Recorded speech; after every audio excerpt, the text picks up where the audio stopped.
Welcome back to Wicked Problems. I am Richard Delavan. I spent a year researching and writing that chapter on a fire that burned down at Los Angeles. It's all I thought about for a year. First of all, there's no joy in being Cassandra. That is not a fun position. I feel for that woman. The reason I could predict this so eerily well, and I mean like the conditions that cause these fires are exactly the conditions that are in the book. 2 years of wet winters, dumping a bunch of rain, growing vegetation, and then a sudden rapid dry out. And with Santa Ana winds, it's exactly the combination that I had sort of foreseen. And the reason is not because I'm so smart, it is because the science is so obvious. I'm so grateful that Laurent Sédiguilan, the longtime energy transition thinker, investor, and developer, could spend nearly a whole hour with me and talk about a project I think symbolizes hope, some rational outcomes in a time that's not given to rationality. So we encourage you to check out that previous episode. Because, good Lord, this week has been tough. And, yeah, I know, I promised we would try to get more content in this feed that was less about politics and more about solutions that might actually help change the politics. And our interview with Laurent was part of that effort. And we've got really quite a good few things that are coming up to geek out over in a good way, with the grid, with various other tech that are coming out, and we encourage you to come back for that. But the week is what it is. And as a scenery-chewing character once lamented, just when I thought I was out, they pulled me back in.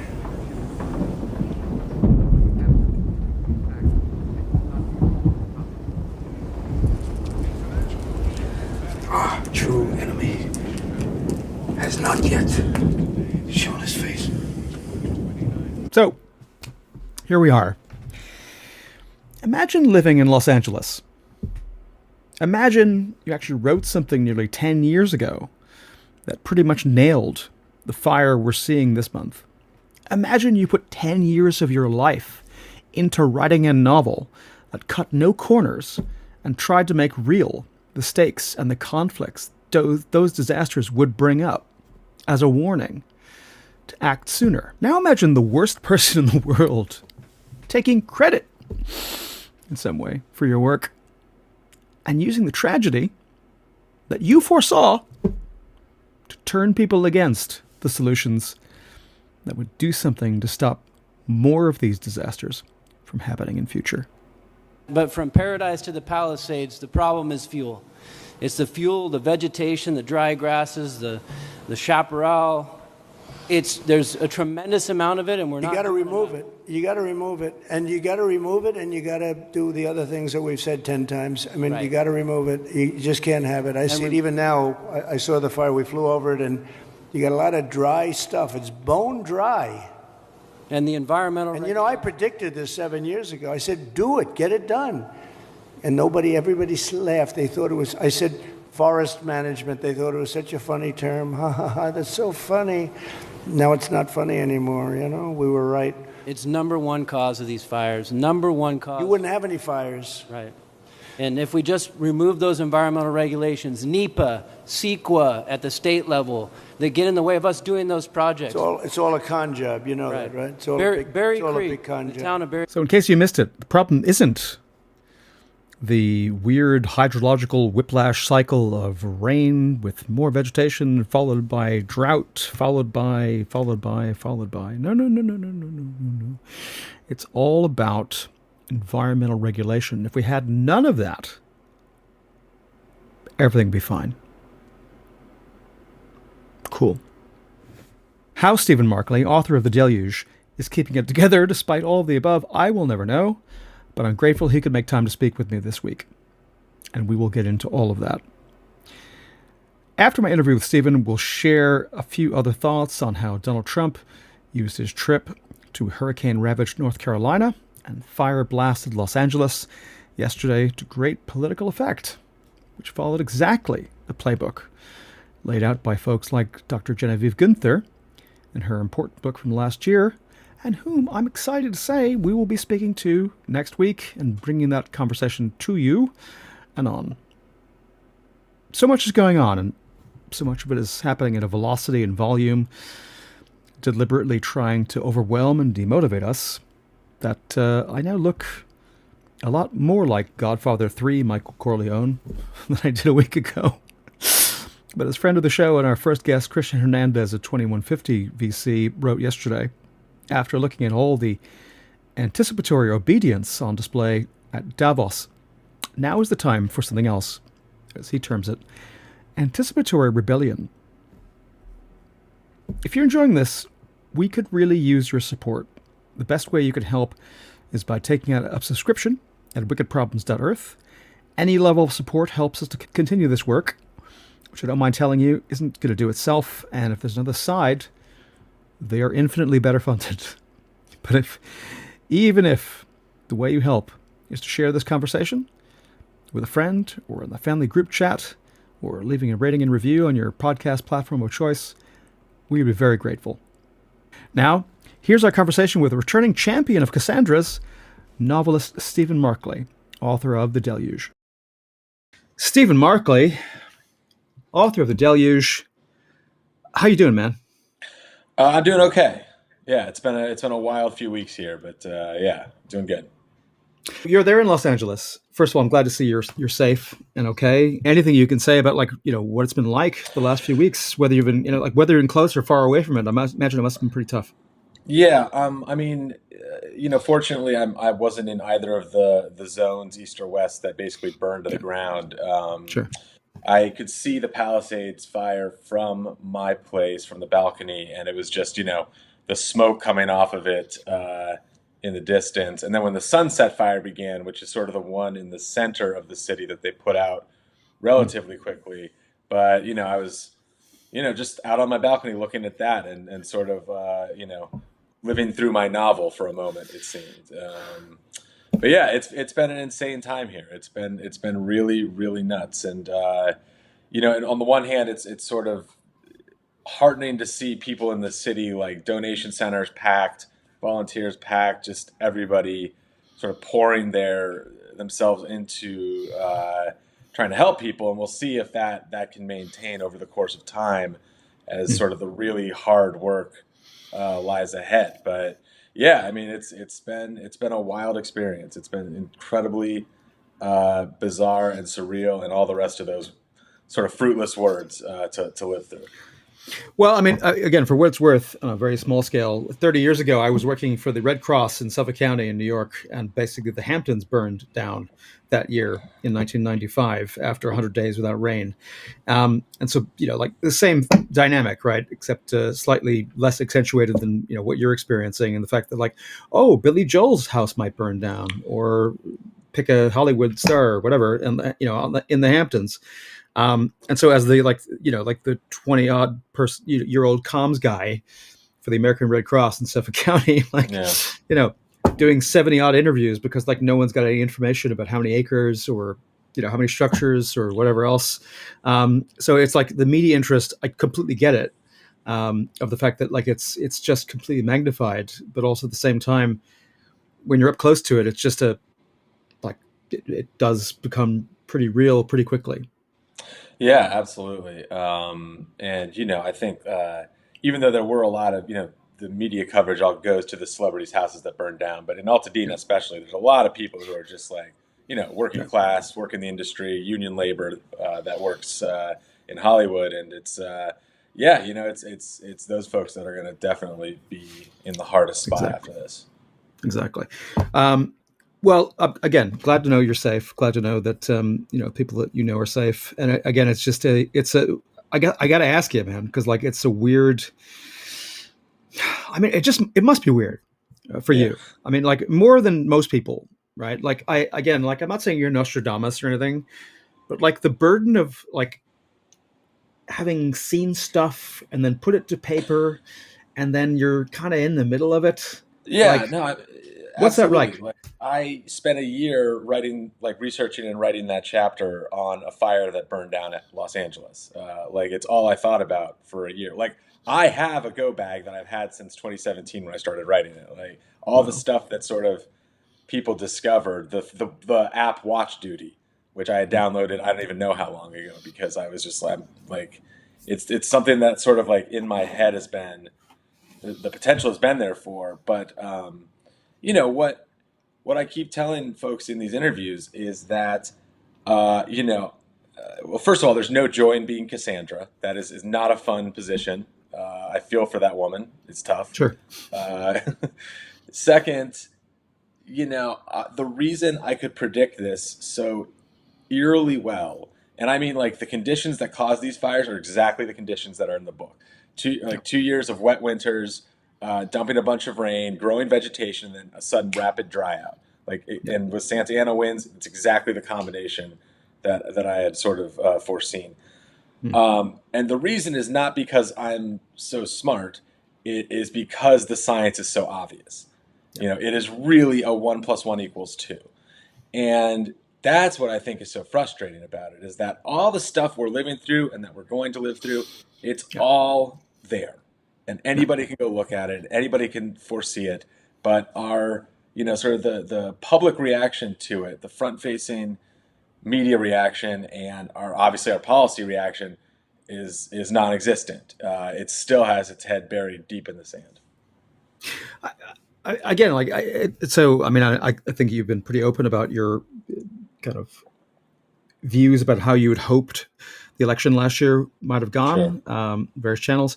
But I guess even I, who share those points of view, have been surprised with the absolute ferocity with which, hearing the new administration and folks within it talking about the fact, yeah, fuck all those guys, fuck Gavin Newscum, because reasons, and therefore, let them all die and burn, which is I mean, I even in your book, right, the worst day of the worst political administration in your book didn't sound like some of the things I'm hearing now. Yeah. So what's the? I mean, anyway, I mean, I don't even know what question to ask about that. I just feel bad. So, but any thoughts about what you're going through at the moment? What other people are hearing? Not really anything original. Obviously, I'm greatly disappointed and deeply worried about what is going to happen over the next 4 years. I still think the focus should not be on what sort of, what these people are saying, but what they're trying to do. And in jamming as many of their efforts at making policy as possible, most importantly, defending every provision possible from the Inflation Reduction Act. I think that's where the entire American climate movement should be focused right now. And sort of worrying about anything else at the moment is a luxury. And I suppose, I mean, I guess I was hearing something today, Lordstown, Ohio, right? Again, I'm not sure exactly where Lordstown is. I think it's outside of Cleveland somewhere. Yeah. Not 100% sure. But 2,200 jobs as a result of the Inflation Reduction Act and the Bipartisan Infrastructure Act put into that district, and it moved 6 points between 20 and 24 in the wrong direction. Mm-hmm. Well, from my point of view, anyway. So I get the desire, why it's necessary to do whatever can be done to preserve any of the progress that has been made. The argument seems to be not going super well for the 80% of where the money went, which is districts that supported candidates who actually didn't vote for the IRA. I will say we don't know if it's gone well yet, because to me the political theory of the IRA was not to elect Democrats. It was to create political resiliency around clean energy production, right? Yep. So if we find that Republican representative from that district refuses to vote to give up that money, then we have something, right? That I think is the political theory of the Inflation Reduction Act, that it creates resistance to sort of decimating at whim all this investment in clean energy production. So we will see if the political theory proves true. And I still, I think I still think it's possible that more of that bill survives than most people imagine right now. But we'll see. Well, your lips to God's ears, but I mean, I get your point, and I think, yeah, I mean, I started to do like again, like my very poor statistical analysis skills, tried to do a regression analysis about different congressional districts, who got money, who jobs were there, like how did the Yeah. vote change, and then I stopped because exactly your point. It's like it doesn't matter, like how they voted. What matters is how the rational delegate, from that district decides, like, do I really want to put Right. 2,200 people out of work? Right, right, correct. And even with something like the incoming administration has been railing about the EV tax credit, for instance, right? And so we want to get rid of this EV tax credit, but the people who rely on that EV tax credit are all the battery manufacturers that suddenly spread across the Midwest, right? Mm-hmm. They're all of the car companies that suddenly like are going for their strategies are going to rely upon those tax credits to sell vehicles. So I think it is going to be more politically difficult than just snapping your fingers and saying vote for to repeal that tax credit. Again, we will see. Maybe I'm being totally naive about this, but that I think was the theory of the IRA, was that even if an incoming administration is dead set on reversing progress, will it prove too burdensome for them to actually pull off? Right. Right. No, I mean, that makes sense. And again, we'll be keeping an eye on that as well. So, again, you're there in Los Angeles and they're in California. And one of the other things that, again, it's, I don't know how to describe it, other than like a sort of Greek tragedy of the fact that, people have been talking about insurance for Yeah. properties in California for wildfires in the same way they've been talking about it in North Carolina and Texas and Florida Yeah. and Louisiana, for wind, for flood, for storms.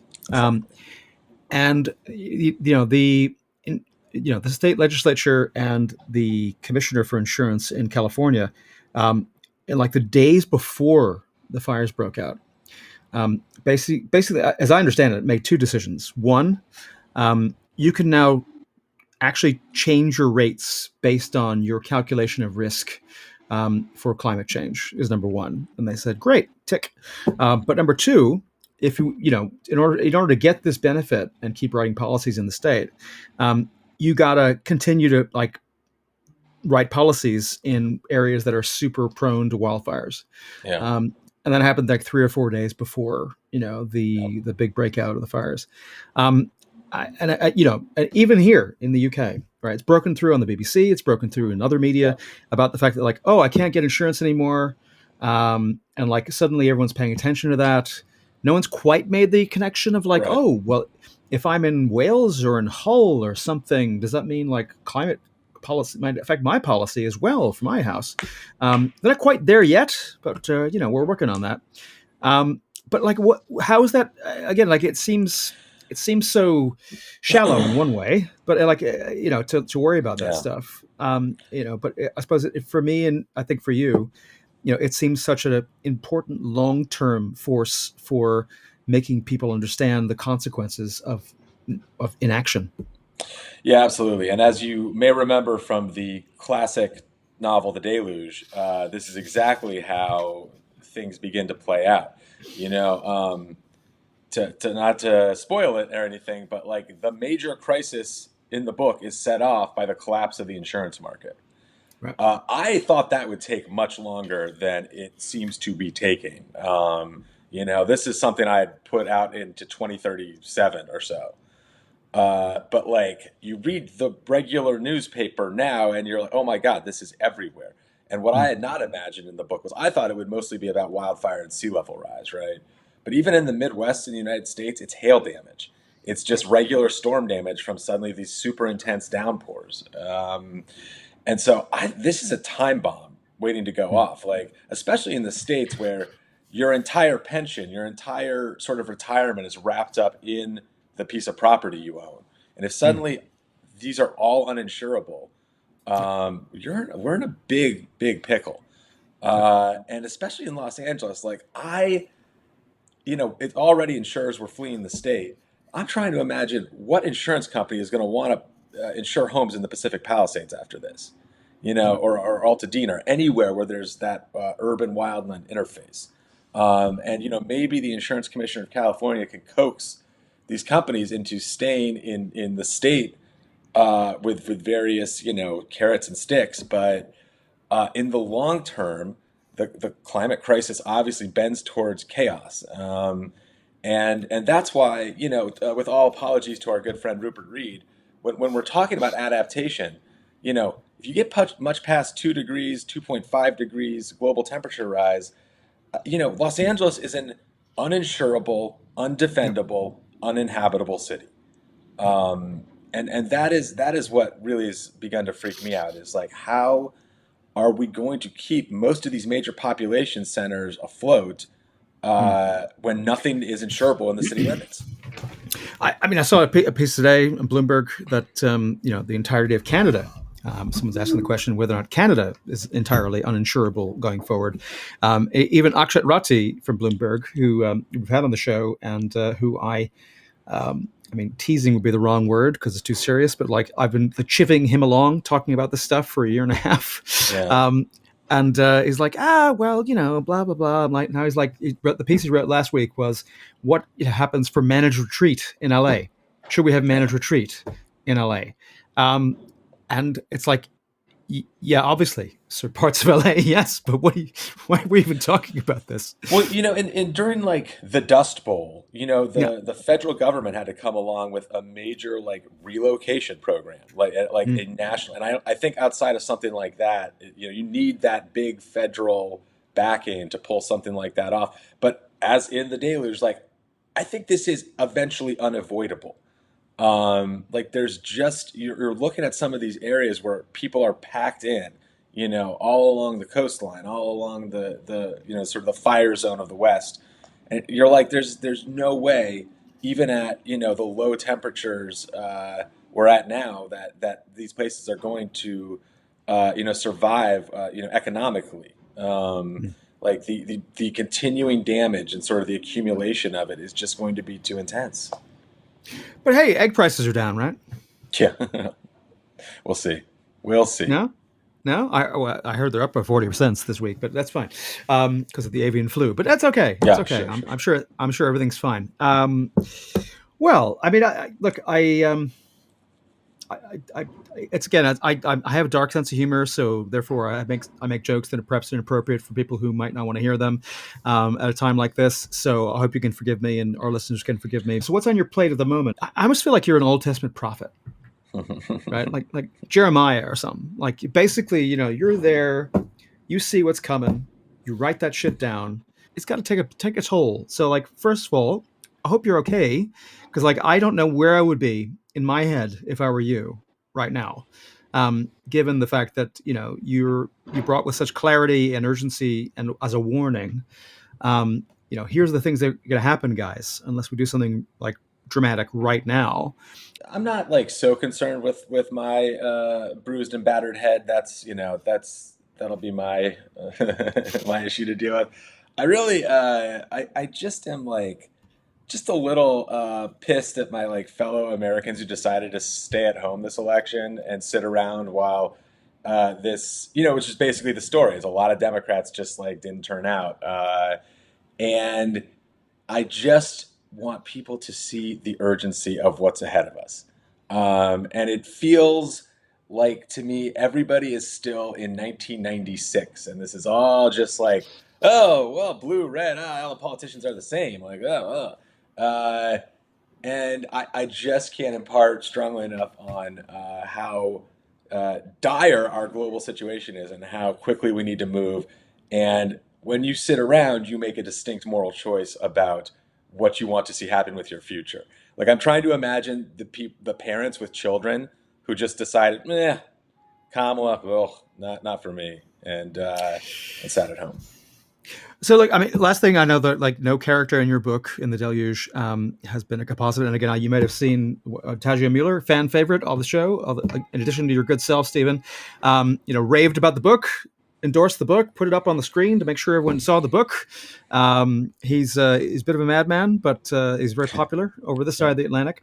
But I know that no character in there is like, lifted as a Ramona Clef as any particular one public figure. But are there any public figures on the scene, whether they inspired or influenced any character in the book or not, that you're keeping an eye on, that give you any kind of hope, that make you think like, okay, here's a generation of leadership that actually might be able to help with the conversation we actually need to be having?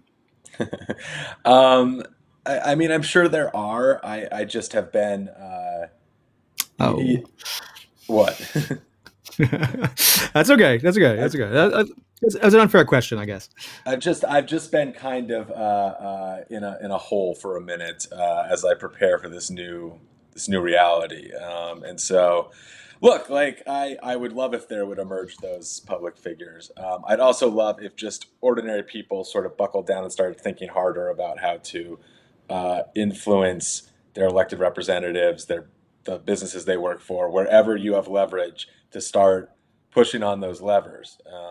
And you've heard my rant before about social media. I feel like during the fires, and I was guilty of it too. It's just like you want people to listen, so you're pecking at your stupid Instagram instead of doing anything. But is to get off surveillance capitalism and get into the real world of policy and decision making. Right. Well, Stephen Markley, author of the classic novel The Deluge, an epic, I think you could say, perhaps Throughtopia.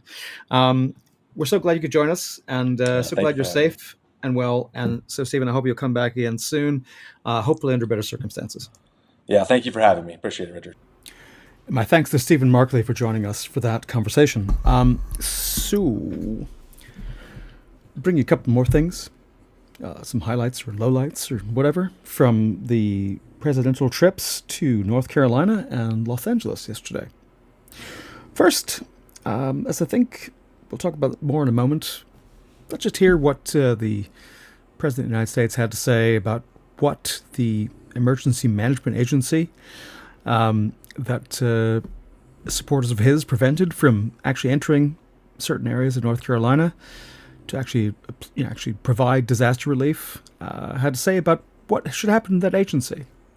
I'll also be signing an executive order to begin the process of fundamentally reforming and overhauling FEMA, or maybe getting rid of FEMA. I think, frankly, FEMA is not good.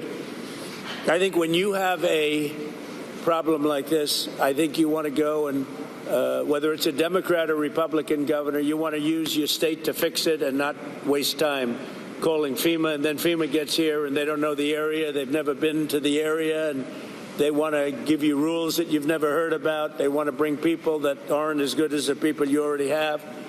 And FEMA's turned out to be a disaster. And you could go back a long way. You could go back to Louisiana. You could go back to some of the things that took place in Texas. It turns out to be the state that ends up doing the work. It just complicates it. I think we're going to recommend that FEMA go away. So to be clear, the alternative is what exactly? Oh, wait, that's right. Basically to concentrate power to decide who actually is deserving relief money and who is not, based on, well, who knows what other factors you might consider. But deserving is the thing that you can expect to hear a lot more about going forward. Those people who, well, maybe they voted for Donald Trump. Maybe they decided to follow his policy. Maybe they decided to not move away from a hurricane-prone or disaster-prone area. They're deserving. Everyone else, well, someone else's fault. That's cool. But if you're still amongst the undeserving, you can still perhaps get some supplication if you, in fact, do what the leader wants on other political issues. Just as an example. The president reiterated what he wants California to do, meet certain conditions before they can get federal aid. I want two things. I want voter ID for the people of California, and they all want it. Right now, you don't have voter ID. People want to have voter identification. You want to have proof of citizenship. Ideally, you have one-day voting, but I just want voter ID as a start. and I want the water to be released, and they're going to get a lot of help from the U.S. So what do we do with that? I mean, I don't actually know, but what I can say is that a friend of the show, Christian Hernandez, who I'm a big admirer of, he was the first guest we had on the show from 2150 VC, had some sage words after hearing the kind of anticipatory obedience in Davos this year.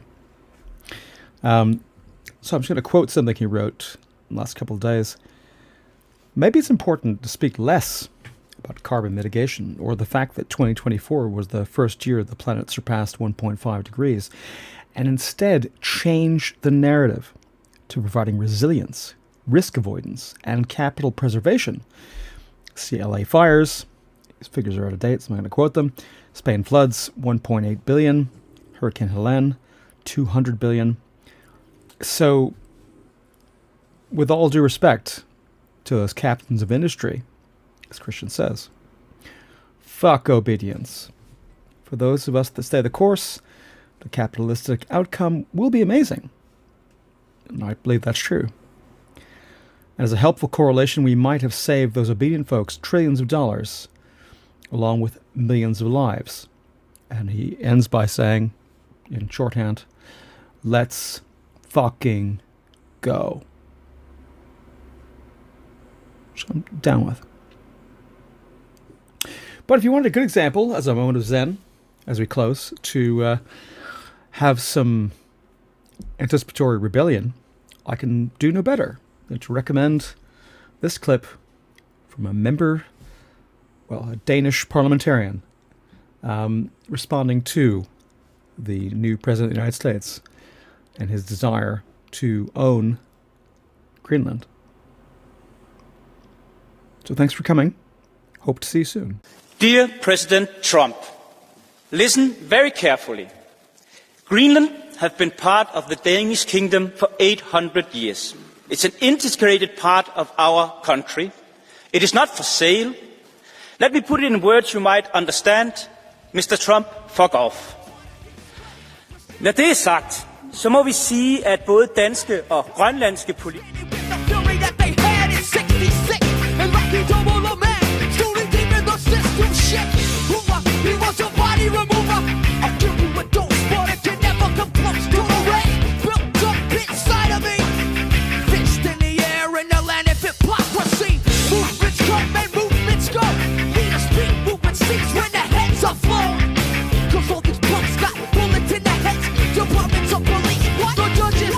If you liked this conversation, please share it and leave us a rating and review on Apple Podcasts or Spotify. It really helps people find the show. If you'd like an ad-free version of this podcast, consider becoming a paid subscriber at wickedproblems.earth. You'll also get our newsletter, all our show notes, member-only goodies, and you'll be supporting media that wants to tell the stories at the frontier of climate tech, the place where people and politics, technology and capital meet and shape the future. And whether it's one you'd want to live in. Wicked Problems is written and edited by Richard Delavan. Production assistance was provided by me, Theodore Delavan.